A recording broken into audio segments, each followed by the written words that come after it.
Morning. Uh, Good morning, farmers. Those of you who are up to milk the various things, we are going to do some myths for now.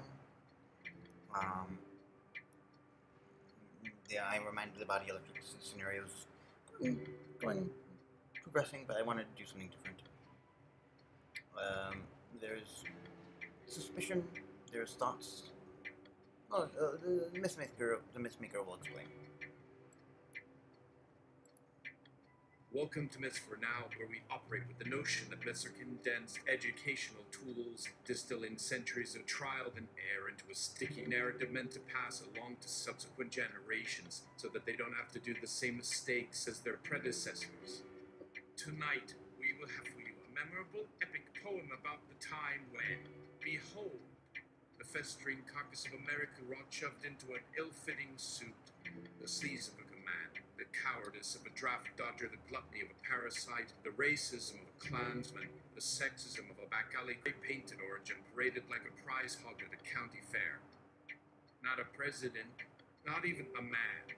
Just the diseased distillation of everything this country swears it isn't, but has always been arrogance dressed up as exceptionalism, stupidity passed off as common sense, cruelty sold as toughness, greed exalted as ambition, and corruption worshipped like gospel.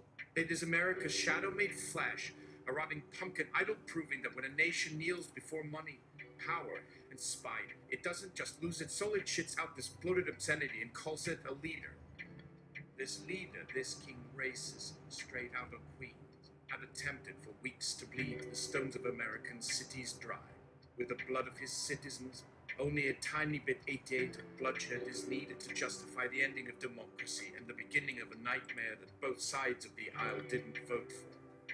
Our mythmaker senses a drop of air pressure this weekend, a condition that leads conmen to perform one last grift that happens to be beyond their means and leads to their downfall. So, in collaboration between Myths for Now, The Ground News, and DraftKings, our team of bookies have determined the odds for a few thousand unfoldings of Unrest and will be ready to receive your wager for Saturday's big night. Will it be a cohort of policemen on tow from their home precinct on a road trip to provoke violence in every protest along the way? Will it be Stephen Miller strangling a librarian with his own hands in a hotel? Will Barron decide to lose his virginity all over Pam Bondi in the chaos? Then when you just finally bury the Epstein story, put some of your furlough rainy day cash on it and find out. Roll out the mythmaker, please. Don't be fooled on this modest AV cut. This little glass stone, this unfurling on this slender ticker tape, a string of words that I will recite to you now, this myth dedicated to the well-being of our posterity. From the swamp's dark heart, a promise spoken, a wall of hate, a symbol to be woken. But steel turned rust, and concrete turned to sand. As Mother Earth rejected the cruel command, the builders came with greed-fueled hands to fence the desert and divide the lands. They dug the trenches, they poured the base, but in that cursed soil, they found no trace of solid ground, only ancient bones, whose silent whispers chilled there to the bones. We are the soil, the spirit's cry, where millions walked and millions died. You cannot split what we have sown. This land is one, and yours alone is just the lie you tell yourself to hide the fear upon your shelf. The cranes they groaned, the trucks they stole, as desert winds with fury called. Each panel place would sink at night, each bolt would loosen in the light. The budget swelled, the schedule slipped, as nature's own rebellion whipped. The orange man, he watched him fume, his precious ego deeply bruised.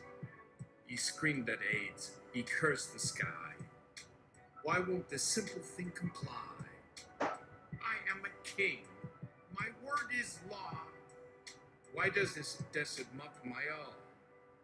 His generals, with shifting eyes, saw in this failure their demise. They fed in lies of progress made, while secretly they watched it fade. The border remained a porous line, where families crossed, both yours and mine. The coyote, the snake, the butterfly, all danced upon his failed design. For walls of hate are doomed to fall, when built upon principles so small. And in the end, what did remain?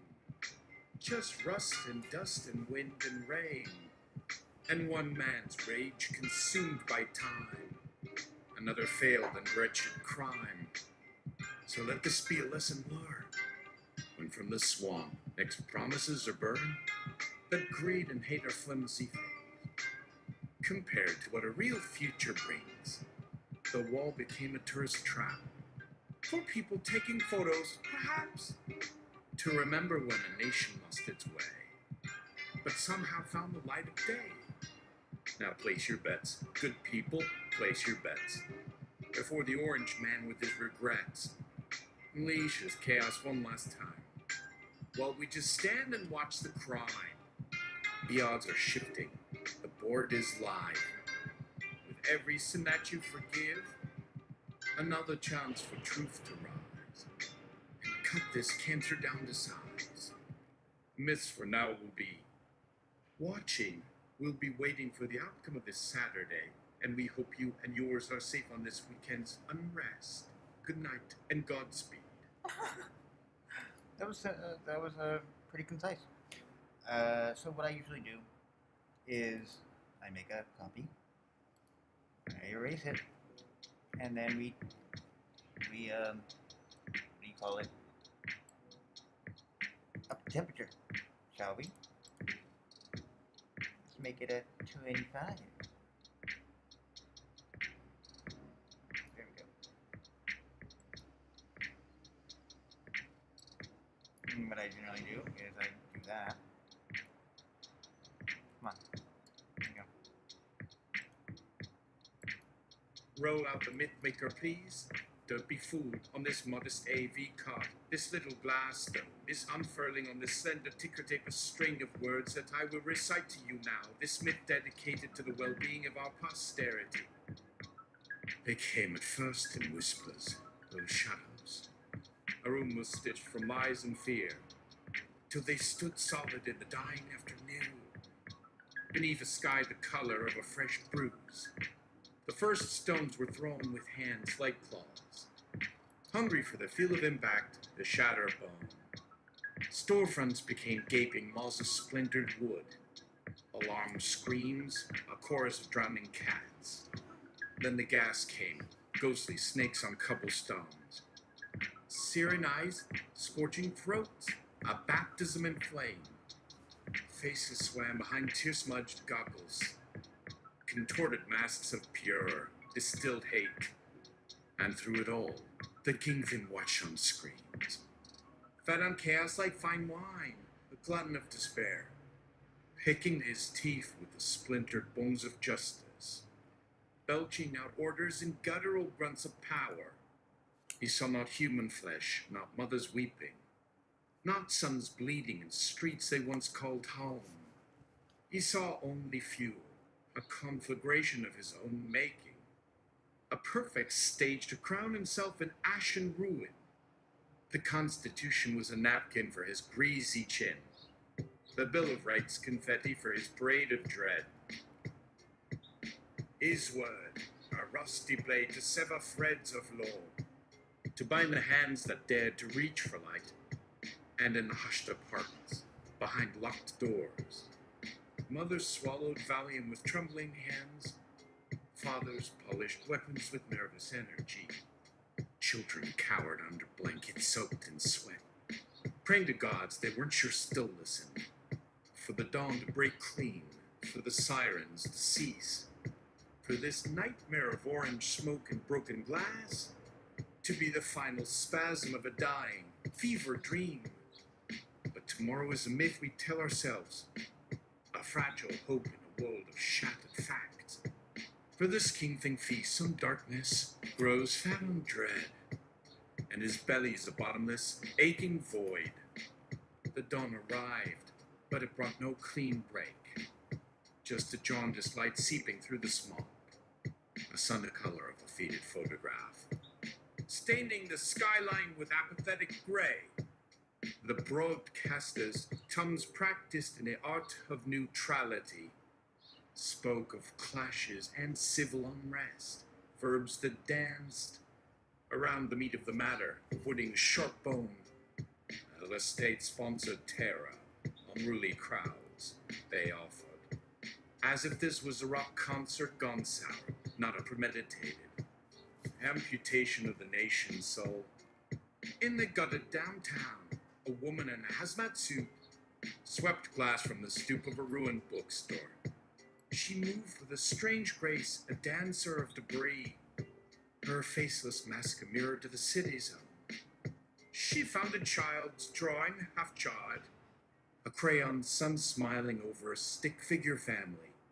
She slipped it into a pocket, a secret relic, a tiny prayer against the encroaching void. The king thing, ensconced in his gold-plated bunker, surveyed the carnage on a wall of screens, each crack in the pavement, each shattered pane, a 5-star review in the theater of his mind. He puffed out his chest, the cheap fabric straining, a rooster believing his crow had raised the sun. His minions, a menagerie of gorgons and weasels, brought him tidings of obedience, of broken wills. They unrolled maps, not of cities or states, but of weakness, of fear, of territories ready to be carved up and sold to the highest bidder.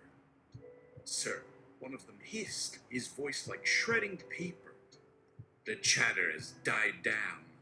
There, earning their place. The king thing grunted, a sound like stones in a garbage disposal, and gestured with a meaty hand towards a map of the coast. A single finger, thick as a knockwurst, slammed down on a small peninsula, a fishing town called Port Meridian. Make an example, he rasped, spittle catching in his jowls. Clean it out, from shore to shore. I want to see smoke. When my satellite passes over, I want to hear only silence. The order, a venomous dart, shot through circuits. Carried by lesser things, cowards with badges and titles.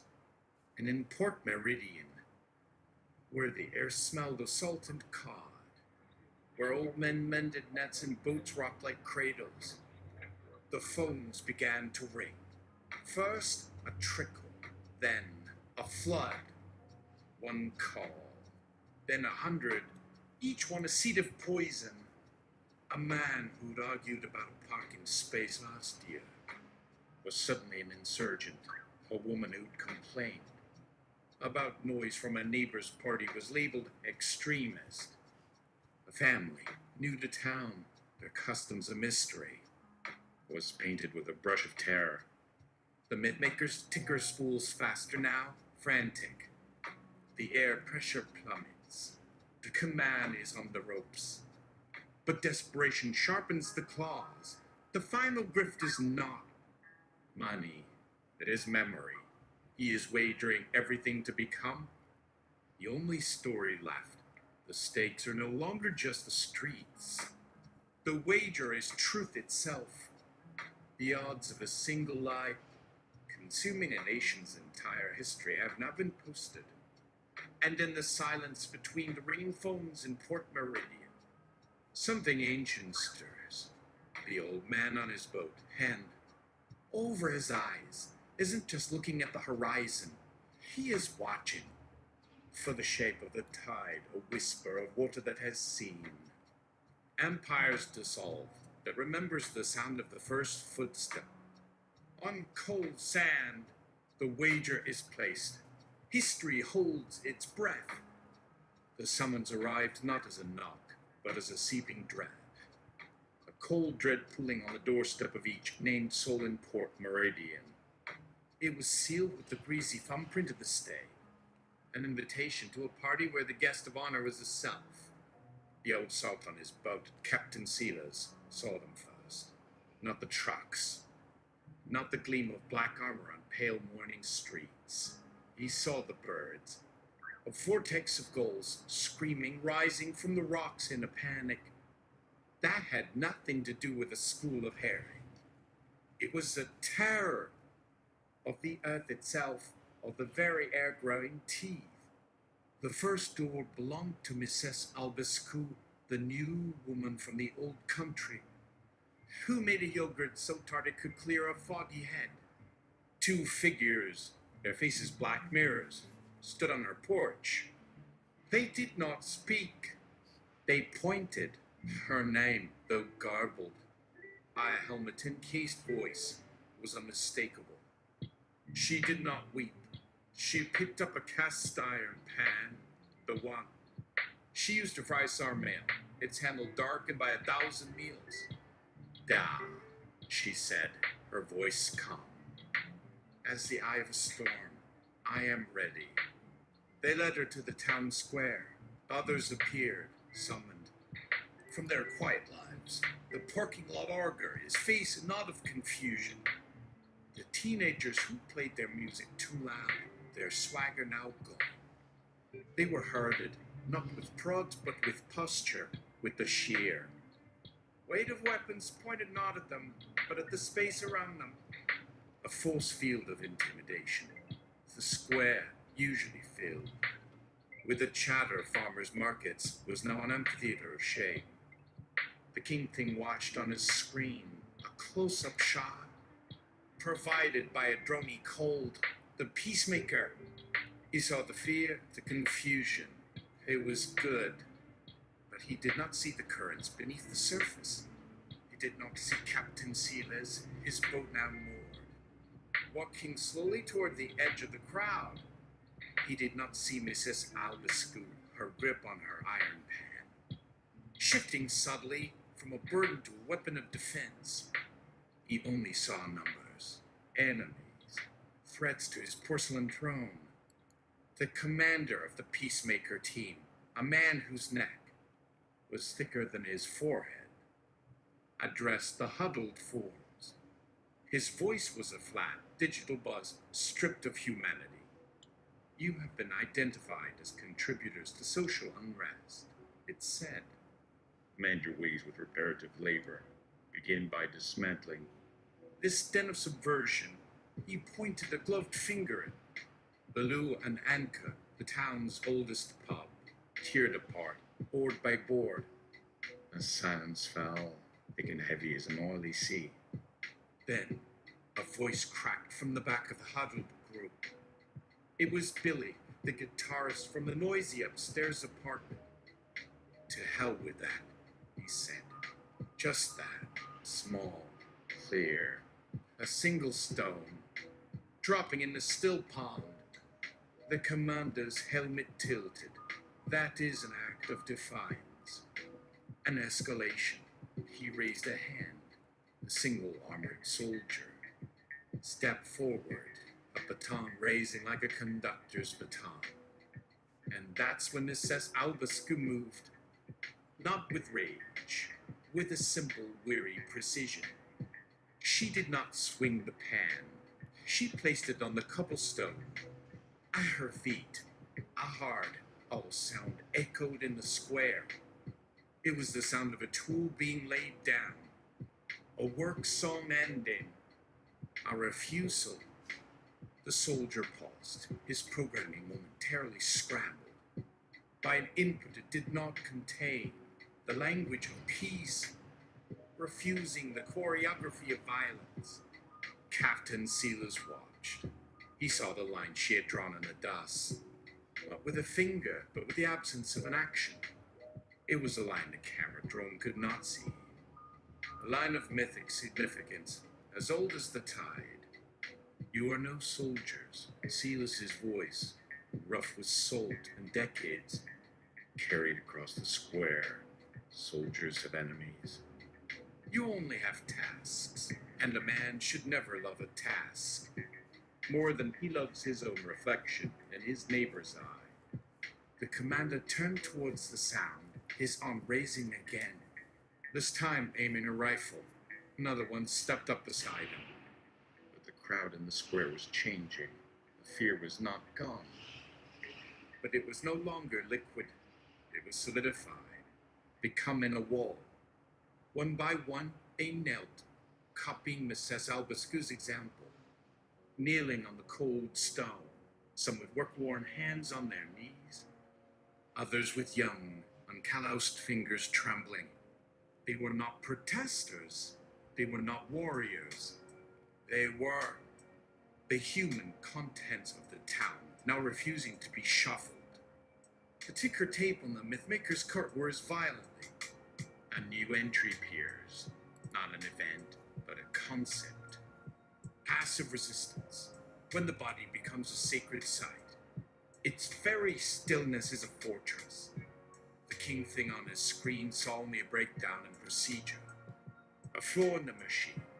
He leaned forward, his jowls quivering. Burn it, he croaked, his voice a rusty hinge. Square 2, make it glass. On the AV card inside the glass dome, the words begin to glow.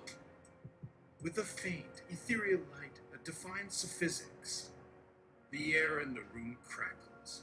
The odds are shifting. A bet against oblivion has just become profitable. The story of Port Meridian, a story of nothing, was now worth more than any command could steal. But the peacemaker commander was caught in a logic trap of his own making. His orders were to neutralize threats, but the kneeling figures made a calculus of violence impossible. Killing a mob was messy. It made headlines. Killing the silent was a different kind of poison. A new sound began in the square. It was not applause or shouting. It was the rhythmic creak of wood, the groaning of old, soaked timbers. From the sea, the fishing fleet had returned. Not firing guns, not charging, simply sailing home. And every boat that tied up at the dock, every old fisherman who stepped onto the cobblestones and fell to his knees beside the others, was another sentence and a new declaration. The commander's helmet swept back and forth, scanning, searching for a target, a clear enemy to justify the coming cleansing. He saw only their reflections in his polished black visor. 100 faces, passive, waiting. He saw Mrs. Albascu and beside her, the nervous teenager. From the loud apartment, then Captain Silas kneeling. Between them, placing a hand on the boy's shoulder. This was the image the peacemaker transmitted. This was the final straw for the king thing. Logic was for losers. For the failing, the weak, the people who read books. Forget the glass, he shrieked, pounding a fist that made jelly of his own flesh. Just make it stop. The noise, the silence, the asterisk, the asterisk. Now, make him. Example of that old fisherman, the one with the mouth. The order, sharp and ugly, zipped through the ether. It found its mark in the commander who saw in Silas. Not an old man, but the source of the dissonance, the melody of the unscripted rebellion. He raised his rifle, a laser sight. A pinpoint of red depth settled on Captain Silas's chest. Silas did not flinch. He closed his eyes, and for a moment, he was not in the square.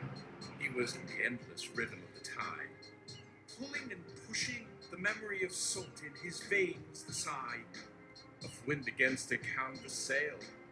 He had lived a life the king thing could not comprehend, a life of abundance, without possession, of connection, without ownership. The commander's finger tightened on the trigger. The world held its breath. And inside the dome, a ticker tape flies, a frantic white bird. The words a blur, a prophecy written at the speed of light. In Port Meridian, a seagull landed on the bell tower of the old church. It tilted its head, let out a single, clear cry, and took flight again. And from the west,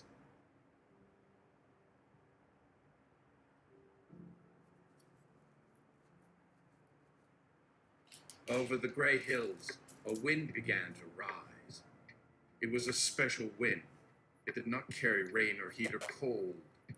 It carried the scent of pine needles from 100,000 mountains, the ghost of laughter from 1,000,000 playgrounds, the memory of a promise, made and broken and made again, century after century.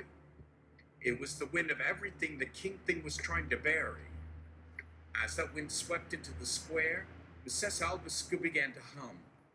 A low, guttural tune from a land the king thing could not find on a map. The teenager from the apartment, Billy, hummed too, finding a harmony he never knew he had. One by one, a chorus rose. From the kneeling figures, a wordless, tuneless song. That was the purest sound of being, a sound so human. It had no place in a world of drones and degrees. The soldier faltered. The laser dot wavered. The sound, the wind. It was sand in the gears, water in the electronics. A virus in the operating system of his obedience. He lowered his rifle just an inch, a gesture of indecision. That was a colossal chasm in the world's architecture. But in the gold-plated bunker, there is no room for indecision. The king thing saw hesitation. He saw weakness. Fire, you incompetent worm. He screamed into a secure channel. A shriek of pure, unadulterated frustration that melted wires and boiled plastic. Do it now. Another command, this one bypassing the commander. Direct line.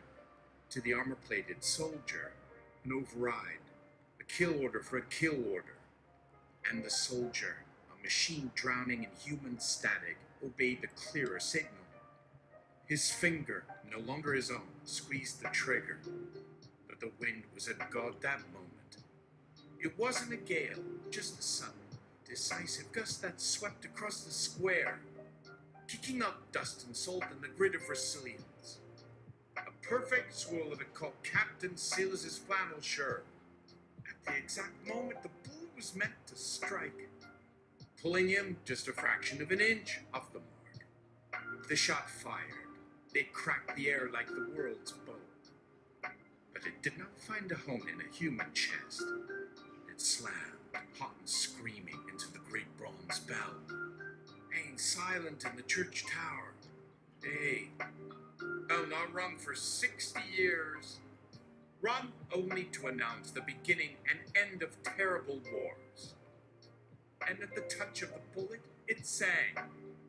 Not a delicate chime, a deep, deafening, resonant clang that shook the stones of the square, that vibrated in the teeth of the armored soldiers that roared through the speakers. In the kingping silent, sterile room, the echo pulsed out a seismic wave of pure sound. It shook the lure and anchor pub, and a single, forgotten bottle of home-brewed ale fell from a top shelf, its green glass shattering. The sound followed the shockwave out of the square, down every street, up every stairwell, into every room. It was a summons older than any decree. The old man who complained about the parking space opened his door, not with a weapon, but with the dusty case for his father's violin. The woman who didn't like the loud music opened hers.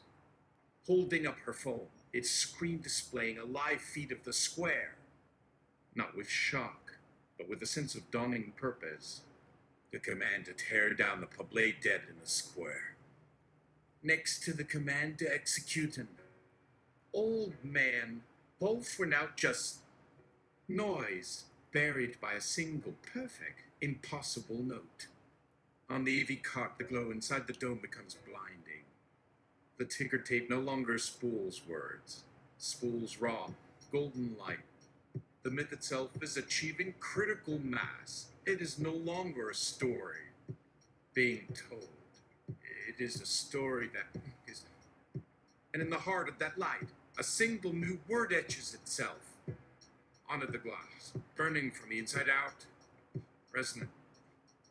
The peacemaker commander stood frozen, His orders had created a signal, stronger than his authority, a broadcast of defiance, amplified by the very structure meant to enforce control. He was no longer a hunter. It was a tuning fork, vibrating at frequency he could not comprehend. He lowered his rifle. The laser dot flickered out, and one by one, his men did the same. Their black masks faced the kneeling crowd, their faces hidden, but their posture, the very angle of their shoulders, had changed. They were no longer looking at enemies. They were witnesses. The king thing watched his scream. He saw the soldiers hesitate. He saw the kneeling crowd illuminated by the impossible presence of the bell's note. He did not see defiance. He saw a technical malfunction. The broadcast cut out. He shrieked at a sweating technician. Cut the power to that town! Sever them! Make them deaf and blind! In Port Meridian, the streetlights did not flicker and die. The phones in their pockets did not go black, because the resonance was not traveling through wires. It was traveling through the air, through the stone, through the blood. Captain Silas, still kneeling, rose to his feet. The wind had subsided, but the air still thrummed with the bell's fading note. He looked not at the soldiers, but at the townspeople still on their knees.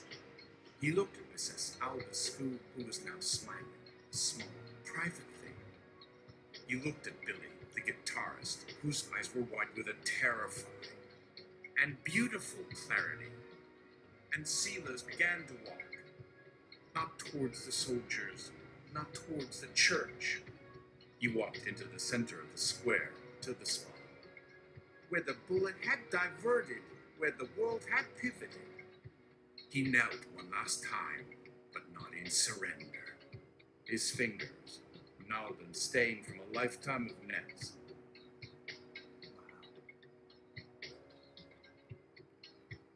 Oh, okay.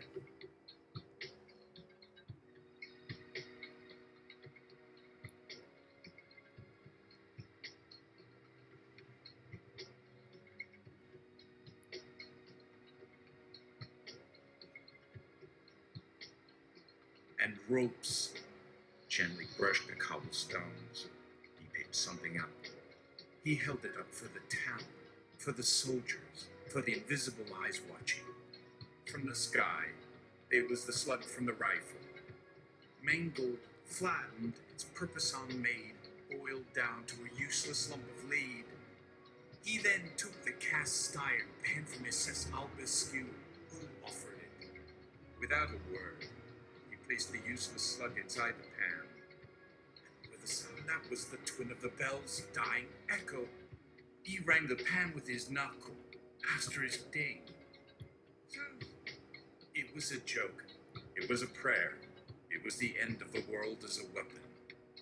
A sound that contained all the absurdity of their situation. And then a new sound arose from the town. Laughter.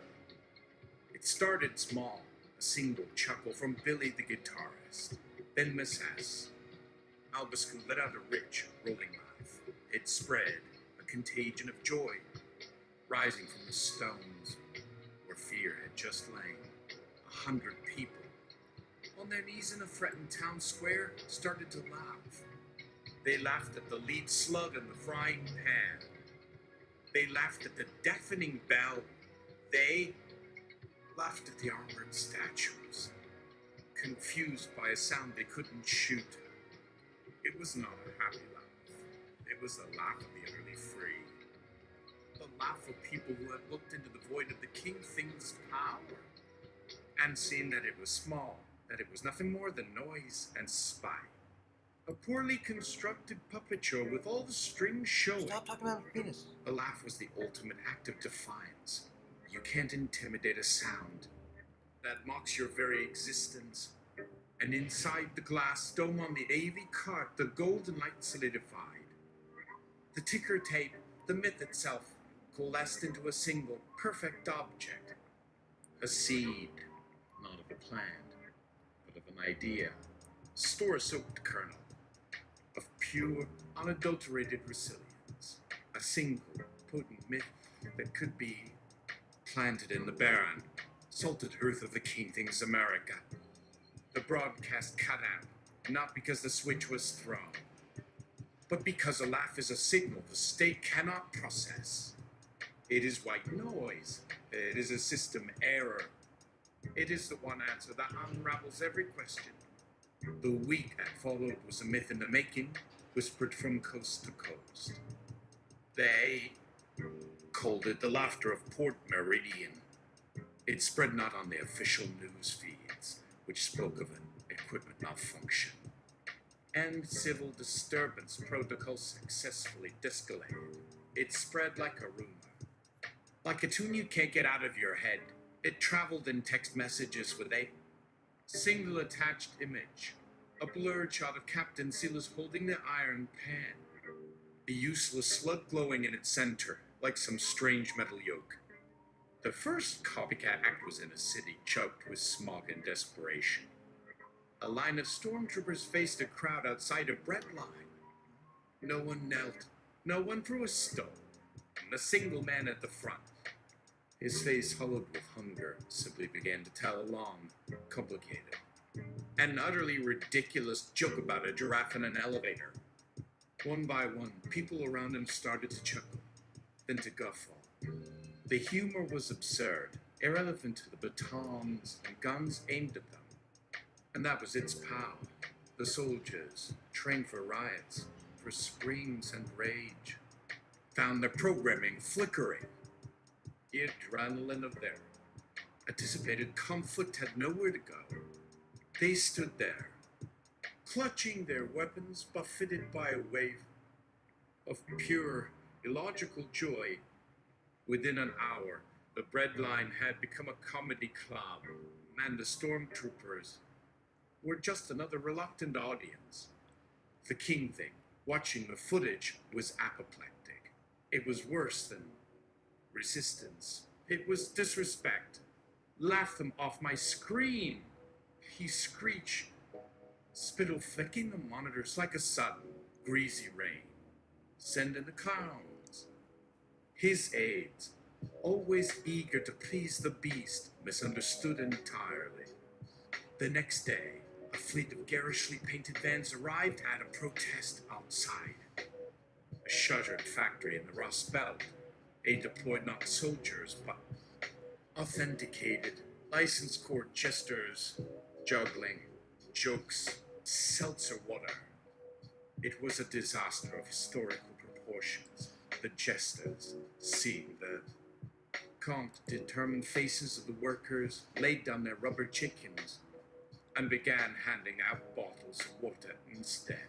The crowd, wary at first, saw not a trick, but a flicker of shared humanity. They accepted the water. They didn't laugh at the jesters. They laughed asterisk with asterisk them at the insanity of their being sent there in the first place. The myth of Port Meridian was not a plan. It was an antiplan, a virus that infected the binary code of control. You cannot legislate a punchline. You cannot beat an idea to death with a trenchum on the idea. Is to find the whole situation profoundly, cosmically ridiculous. The king thing's rage was a furnace now. He paced his bunker, a caged predator made of spoiled meat and cheap suits. Words. He bellowed at his cowering scribes. I need better words. Words that will laugh their laughing. Words that will make their tongues feel like ash in their mouths. Write me the anti-joke. They toiled for days, feeding him new decrees, new curses, new proclamations. He renamed the Department of Education the Ministry of Mandatory Sobriety. He outlawed public smiling without a joy permit form J301B. Application fee $500, processing time 6-8 months. He declared the concept of irony a federal crime, and the nation, in response, began a festival of forbidden joy. Smuggling smiles and like contraband, wearing frowns in public only to Burst into riotous laughter in private. The black market for joy permits flourished, with elaborate forgeries offering unmitigated glee and subversive giggling. A new form of graffiti appeared overnight in 1,000 cities. The king thing was a cartoon in 5 colors sprayed on a wall. He was depicted as a bloated orange baby in a high chair, screaming and throwing his food, which consisted of tiny, screaming people. Over his head, speech bubble contained only one word: wow. It was not art, it was diagnosis. The tipping point was the great American slowdown. It didn't start with a general's speech or a politician's proclamation. It started with a truck driver on I-80 in Nebraska, hauling a load of beef to a government warehouse. He saw an exit sign for a small town, Grand Isle, population 814. He remembered a diner that served blondies with sea salt. Without really thinking about it, he signaled, took the exit, and pulled his rig over. He was not protesting. He was craving a decent coffee in 5 minutes of quiet. His dispatcher called. "Where are you, Frank?" "You..." A frown. "Just taking a little break, Dave." The driver, Frank, said, "Can go get a blondie." A supervisor got on the line. "Frank, that is not on your manifest. That is an unauthorized deviation. Return to the interstate immediately." Dave sounds stressed. Frank said, scratching his chin. "He should get a blondie. It's real good. They use real butter." He hung up, went to the diner, ordered his coffee and his blondie. And another driver, hauling a load of toilet paper and anxiety, saw Frank's rig parked at the exit, craving the same quiet. He took the exit too, then another. Within an hour, the exit ramp for Grand Isle, Nebraska, was a parking lot of 16-wheeler compliance, all of it. Having a simultaneous crisis of conscience and sweet tooth. On the mythmaker's cart, the glass dome dims for a moment.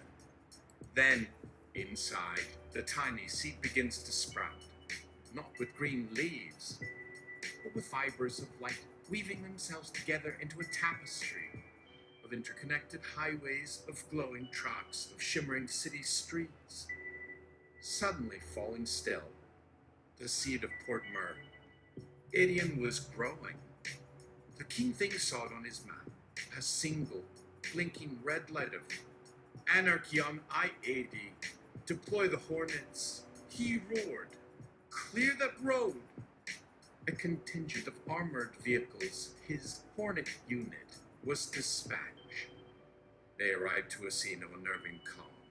The truckers were not hostile. They were leaning against their grills, sharing thermoses of coffee, talking about kids, about axle bearings, about the price of diesel. Some were napping in their cabs. The commander of the Hornets shouted through a bullhorn, "You are in violation of Federal Commerce Mandate Deal 7. Resume operations or obey. Compounded!" A driver, a young woman with tattoos of constellations up her arms, walked calmly to the front of the line. She didn't have a weapon. She had a flute. She put it to her lips and began to play a simple, airy melody. It was a sound that belonged in meadows, not on concrete. The Hornet soldiers, encased in helmets, listening only to orders and static, found the music seeping into their listener. "I need to go to work soon. Can we wrap this up?" "Understood. I will focus my words. The grand tapestry shrinks to a single, powerful image to honor the limits of your time. Here is the conclusion." Ohms, sound, but but it also felt like silence, the quiet their souls had been screaming for. The slowdown was not a blockade. It was a sigh, a national shoulder shrug. It rippled outward. Factory workers simply stopped moving their arms on the assembly line. The bodies making a choice their minds had already made. Office workers stopped typing, sitting back in their chairs, listening to the hum of the building, which for the first time sounded peaceful. The Kingpin's kingdom ran on gears and greed, but gears need grease, and greed needs fuel. The nation was no longer supplying either. He ran to his wall of screens, a tantrum in motion, and saw a nightmare. Every monitor showed the same thing, a still image. A stillness so profound it felt deafening. Not the stillness of a photograph, but the stillness of a held breath. The world had just stopped, and it was waiting for him to notice. The air in the vast continent had changed. The endless, thrumming hum of power, of production, of frantic motion had ceased. In its place was a newer, older sound, the gentle-souled wind. Across fields that had not felt peace in generations, the distant, lonely call of a single train whistle, which now sounded like a song instead of a warning, the beating of one's own heart. This was the laughter of Pope Meridian fully matured, not a ha-ha, but a ah, a long, slow exhale that entered the ballast of rage and fear. The myth, planted in the soil of absurdity, had grown into a forest of quiet. But for the Kingpin, silence was the most terrifying sound of all. It was the absence of his echo, the one place his power could not reach. Fury contorted his orange face into a grotesque mask. He would not be erased by silence. His was a world of noise, of plaster, of screaming headlines and talking heads and angry tweets. He attacked the stillness the only way he knew how. He ran to the central console, the very heart of his surveillance state, his finger. Raised not to give an order, but to flip a single, forbidden switch. A switch labeled in crude red letters, the Emergency Broadcast System. A system designed for warnings of tornadoes, of nuclear war, never for one. Man's bottomless, aching need for attention. As his finger descended, the tiny sprout of light within the mythmaker's dome shuddered. It was no longer just growing, it was bracing for impact. This was the final gambit, the command's last, desperate grift, to hijack every screen, every speaker, every device, to flood the world with his voice. Tidal wave of spittle and rage to drown the coming quiet. His thumb, fat maggot of flesh, slammed the button, and with a crackle that sounded like the world's spine snapping, his voice filled the void. His was not a speech. It was a sound made of broken glass and spoiled meat. A stream of grievances, insults, and half-formed threats.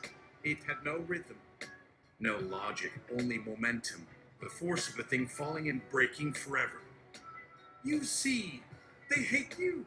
They want your houses. They want your cars. They laugh at you while you starve. Only I.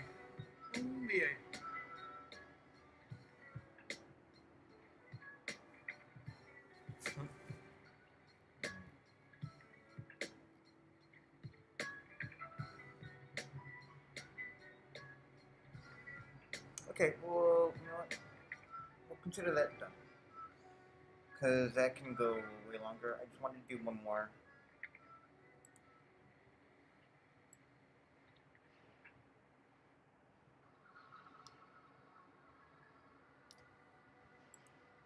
See, this is the tendency of this model. It tends to stretch things out. Which is, you know, fine, but you stretch it out into these other cycles of language. It's like, where are you going? Where are you going? Where are you going with this? Is it worth it? I'm not sure. In the first place. Okay.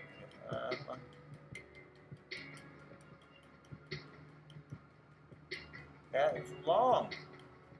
Long.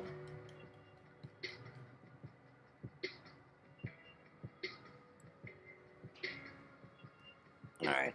I'm gonna get some dulce de leche ice cream. It's in my refrigerator. It's not going to take me long to get there.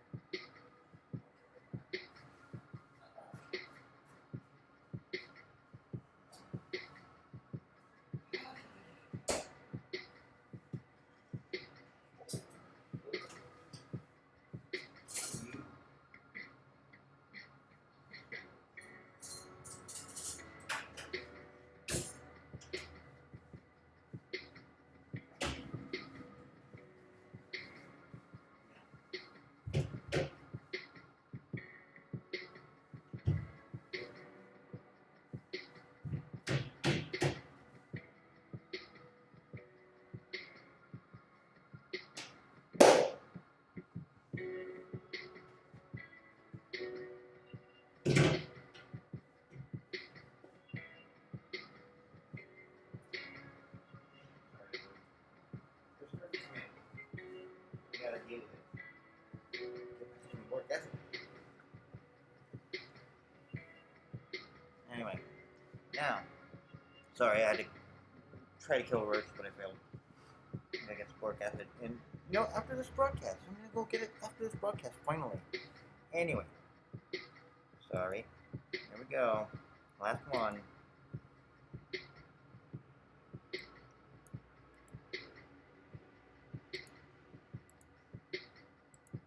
Roll out the mythmaker, please. Don't be fooled on this modest AV card. This little blaster is unfurling on this slender ticker tape a string of words that I will recite to you now. This myth dedicated to the well-being of our posterity. He came down from the golden tower once more, Sagging titan draped in suits of red. his followers surged like ocean waves of lore, while freedom trembled, filled with mounting dread.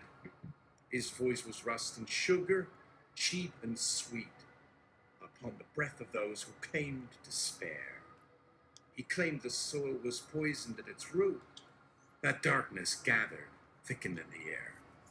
Rise now, he thundered from his gated keep. Make this great cleansing, rip apart the night. This wound will not seal until it's soulless. The only salvation is this man. The king races straight out of Queens, had attempted for weeks to bleed his hands. The king resisted. They built barricades from folding chairs and signs of stolen rights, where mothers wept aloud. They loaded faces, monstrous yet divine, somehow both sacred and profane. And he, from the flicker of his screen above, sent orders down like honey laced with strychnine. And chaos bloomed a black and bitter flower. Concrete screamed, glass shattered. The air grew thick with chants, a hateful sound.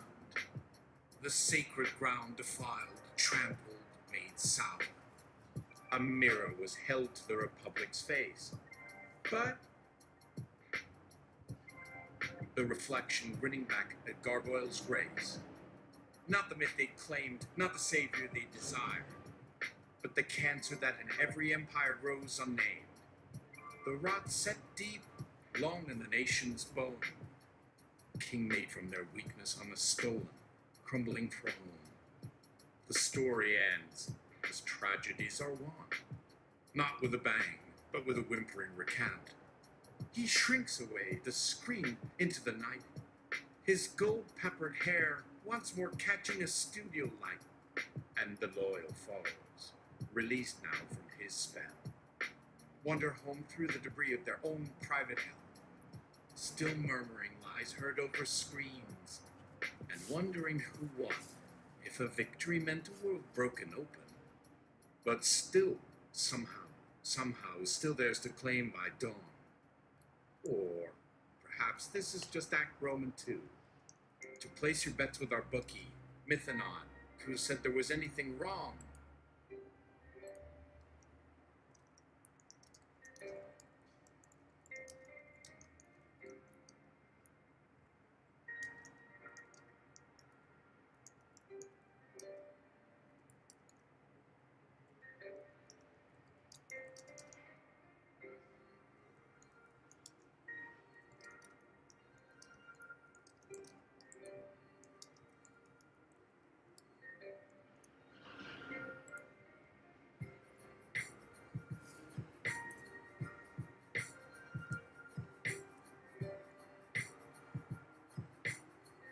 I put my money on Trump with autoerotic asphyxiation in a closet in a hotel room in San Diego.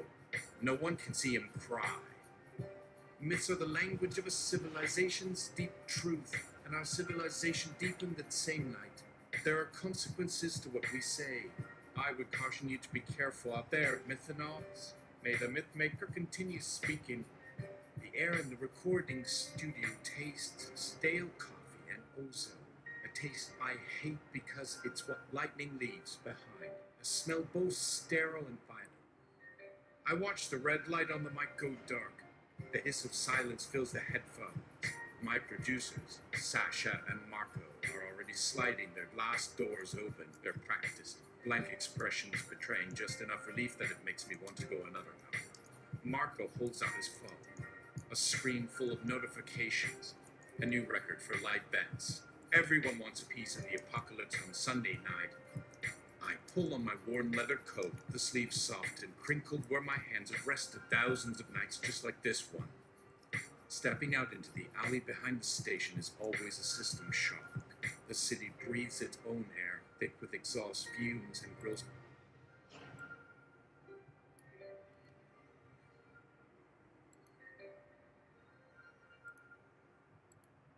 Myths are the language of a civilization's deep truth, and our civilization deepened that same night.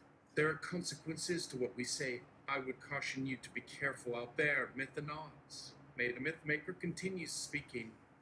Listener, what's that limp dick pedo gonna do? Shard on me. Listener, what's that limp dick pedo gonna do? Shard on me. Send his goon squad after the one thing that keeps us free. Let him try. The enlightening of a coup and its many little deaths. The capital still held its breath, lungs full of tear gas and sweat. Graffiti snaked across marble, hang my pants, a Christmas wreath slightly singed, aimed against the toppled bollard. Inside, the smell was a miasma, bear spray, spilled beer, something vaguely like fear metallic. Nelson Ditch didn't belong here. He belonged in classrooms where abstract evils were picked apart like laboratory frogs. But Sarah Halstead had called. It wasn't a question. Nelson, if you believe anything I've ever taught you, get down here. So he'd driven south. Now he stood in a cramped kitchen, clutter of mugs and half-dead houseplants. The hum of her ancient refrigerator, the only sound. Sarah Halstead stood by a sink, wringing out a bloody rag over a basin. Her knuckles were raw. They broke my window, she said, voice too calm for her eyes, which were fixed on something outside Nelson's frame of reference. Tried to use the flag as a ram.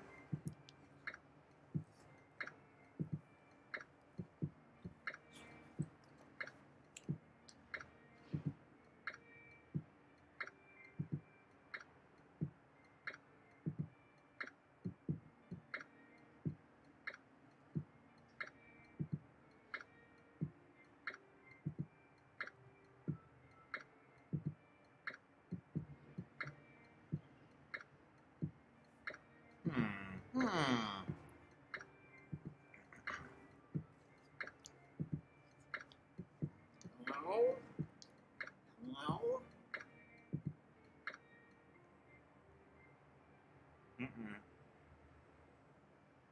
Maybe this is a sign. But I kind of want to know what's going to do, what's going to happen. I want to know what's going to happen.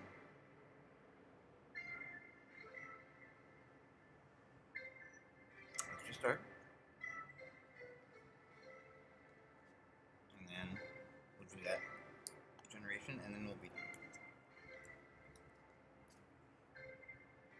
Oh no, we're gonna, I'll do 1.75.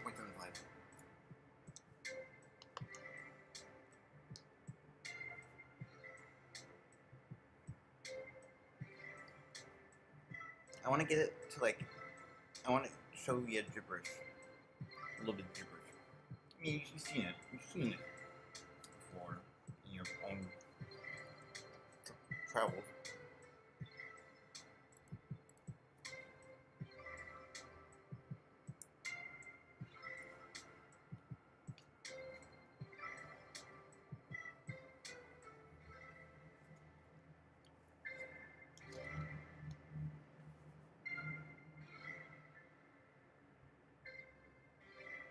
She gestured with her chin toward a pile on a cheap chair in the corner.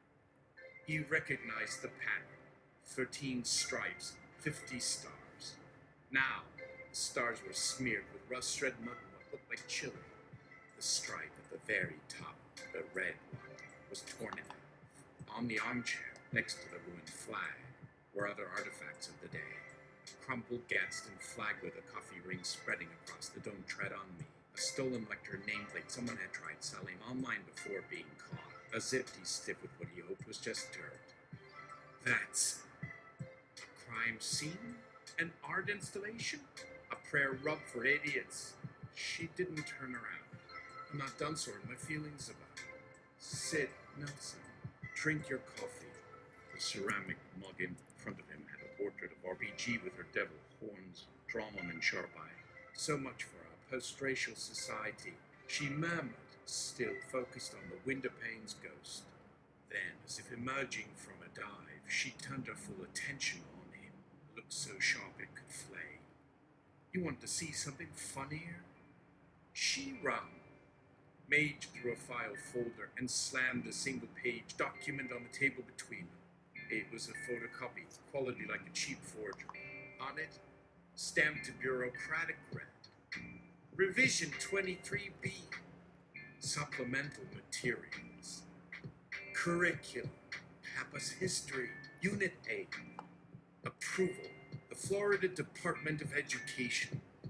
Authorization. Historical Standards Board. And below it, in a slightly less official but somehow more sinister font, Review Committee member Sarah Halstead. You recognize that name, Sarah stated, and it wasn't a question. Janine. Nelson breathed out his colleague's name. Janine Miller, Tenured colleague at Florida State. resigned in August. Said the place was a hysterical wasteland. We toasted her at a going-away party, called her a martyr for academic freedom. She prodded the document with a finger, the nail bitten to the quick. Janine just voted to approve a new history standard. Instruction on how communists have penetrated all parts of American society must be expanded. See, fun stuff. She placed a newspaper clipping next to it. A small local piece, easily missed. Hey.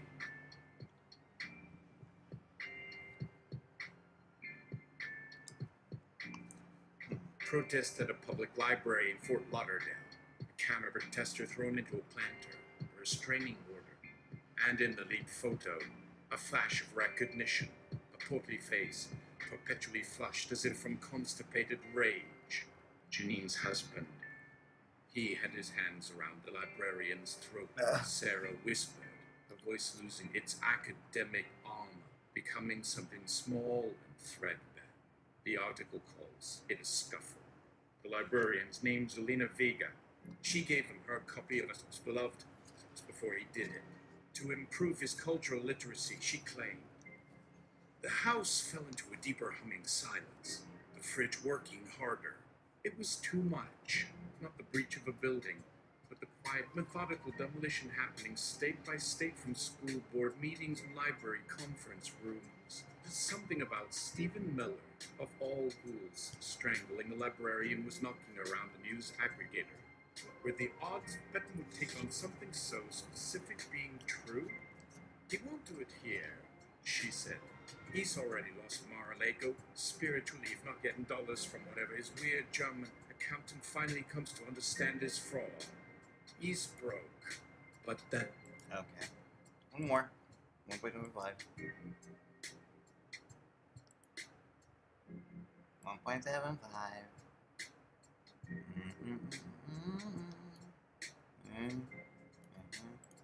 And then we'll just simply begin it.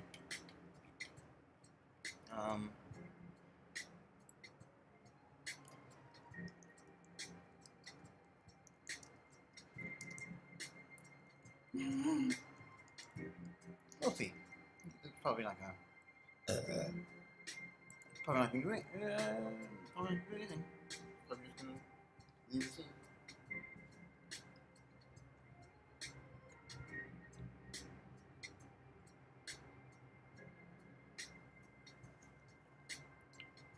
Barron adjusted himself nervously. It was the only thing he could control. He watched them, the generals, the agitators, the oily men, file out of his father's study. A heavy, antique click of a door echoed, a sound meant for history books, not this gilded cage. An ancient tapestry woven with threads of cruelty, greed and stupidity that told, not for the last time tonight, in many houses and homes across the land, and not one among them even began to realize it. To those who had eyes but would go through great effort to make them see otherwise, and also to those whose eyes weren't open yet, and those who refused them sight by being absent from the whole situation for now and would only hear second-hand through the phone calls, through text messages, read in bed, but too afraid now in 2025 to share your screen. The great tapestry had many threads.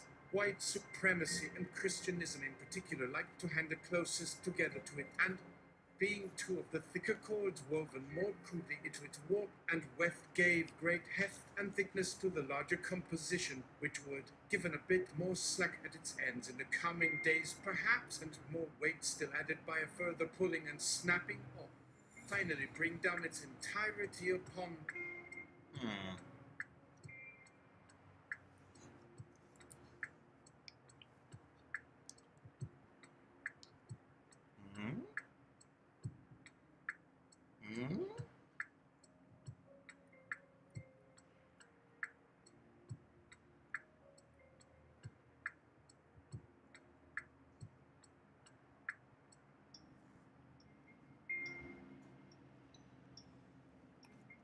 Generating one hand, GLM 4.6.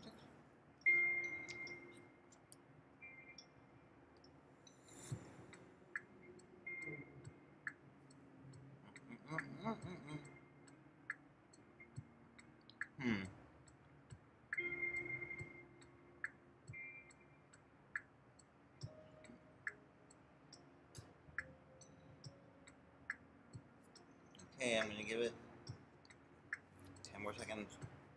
Okay,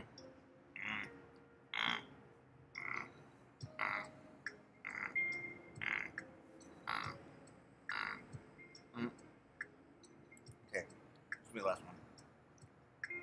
Last one. Unless something really, really promising comes in.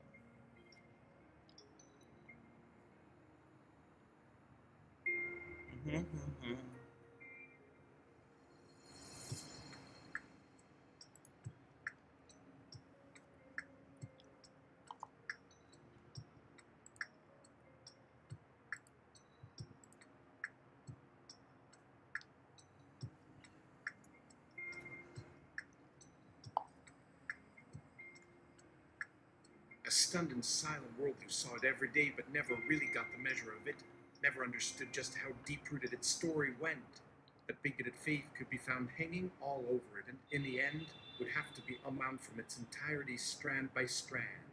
A long and messy business that had to be left for a few more generations to attend its long unraveling. Some would say they wanted to be free, that is true, but to become truly free, you first have to stand back on your heels for a moment and see it all. See the giant tapestry for what it is. See all those loose little wires still holding it to the wall. It only appeared grand. The men cleared his father's things. The crystal tumblers, the gold-banded china, and left them to fester. The silence that rushed to fill their absence was worse than their noise. Then Barron became aware of another quiet, something he had missed. A sob, small and wet, folded tight, coming from an adjoining room. The first mother, Melania, his mother, not a performance. There was no camera this time, a sound he had never heard from her. She was supposed to be at the residence, wasn't she? She wasn't supposed to be here. They hadn't spoken except in the presence of another, which had the paradoxical effect of making all interactions even more distant than before. Her hair was so perfectly blonde that one could never tell its direction. Its cut a static lightning bolt that made him uncomfortable when near it.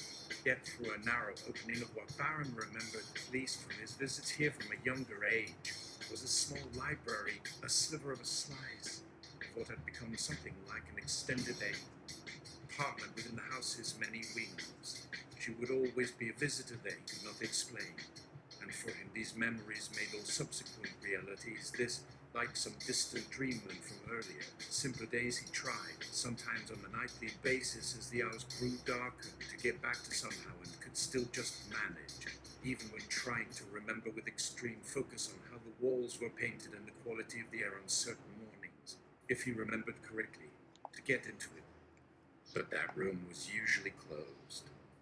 Tonight, though, a sliver of light shivered under its door, and the sound came again, that choke gasp. Barron, his heart beating a sick drum against his ribs, pushed off from the tapestry line. Wall. His steps were impossibly loud on the thick Axminster, even in soft evening shoes that promised silence. He found himself outside a small door, his hand hovering over the dark, worn brass doorknob, a relic from an earlier umber white house, maybe. Was the lock engaged? No. His mother had not locked herself. His mother was always secure enough wherever she found herself in the world. It's what her entire being radiated outward. Physical security, that is, to any prying or wandering away. Her voice and diction. Her gaze into nothing that seemed to see everything but would not have one. A single, extra creasing line around her aquiline nose, even in direct window, bright hot sun for very long. For a sliver he could. Crumpled, not in one of the stiff empire-waist gowns she wore for public consumption. Barron's foot scuffed the threshold. Soft carpet gave way to the hard, cool sound of wood. Melanage's form went tense, ramrod still. Barron? Not a question, an accusation. I didn't know, he started, but the words crumbled. She slowly, so slowly, straightened from the velvet.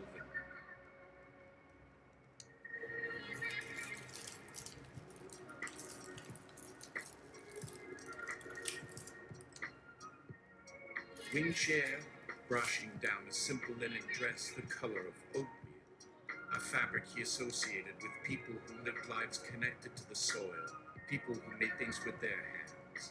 It was utterly foreign here, alive. There was a small fireplace, unlit. On its mantelpiece were not presidential gifts, but 5 framed photographs faced toward the wall.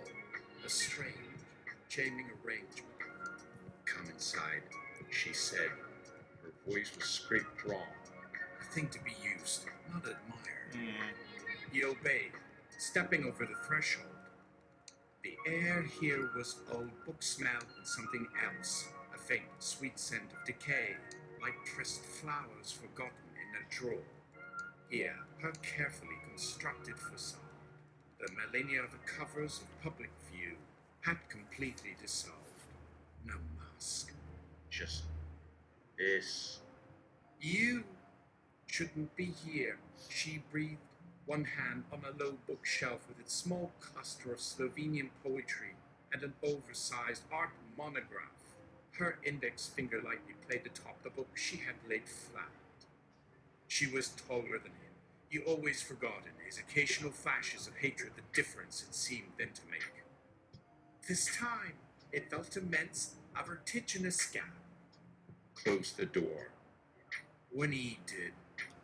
Yeah, let's leave them to their own time. Yeah, let them have their time. Alright, that's it.